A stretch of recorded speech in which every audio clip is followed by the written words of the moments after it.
when you hire people, are you trying to skill them in a lot of areas of the business, or is it kind of like, hey, you work at the counter, you take the calls, that's your job? Or are you conscious to say, every once in a while, hey, here's actually how you do the pizza? Are you trying to skill them all over the business, or how do you go about that? So at first, I skill them on one specific task.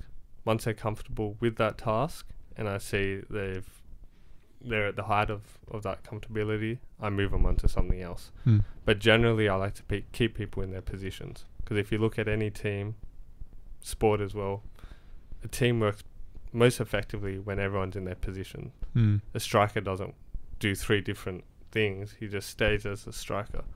Along with the pizza shop, I have my pizza maker, 2 pizza makers, and I have my pizza rollers.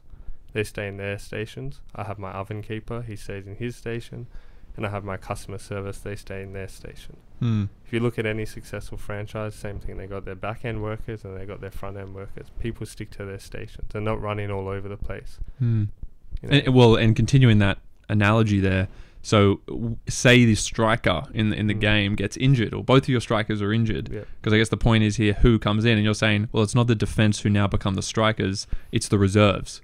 So when we talk about reserves here, when we talk about how you employ and how many people you employ, how many people are on standby for you, how do you think about the quantity of staff you should always have available at any one time?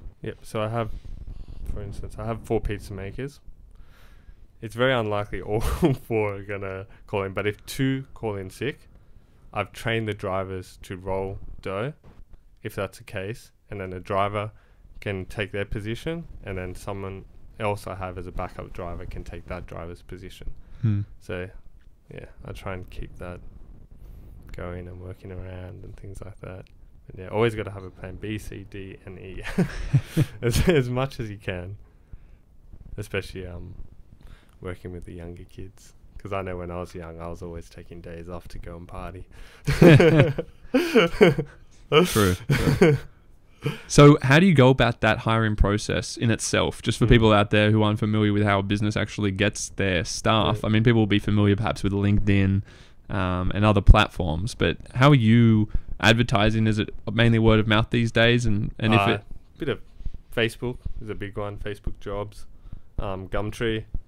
And I just put a piece of paper up on the pizza shop saying looking for this. It's the old-fashioned way, right? Yeah, just the old school hiring way. That's good because you always get locals who apply for the job, and locals are good because their parents know other parents, and their parents know this parent. And again, it goes back to treating employees as your equal.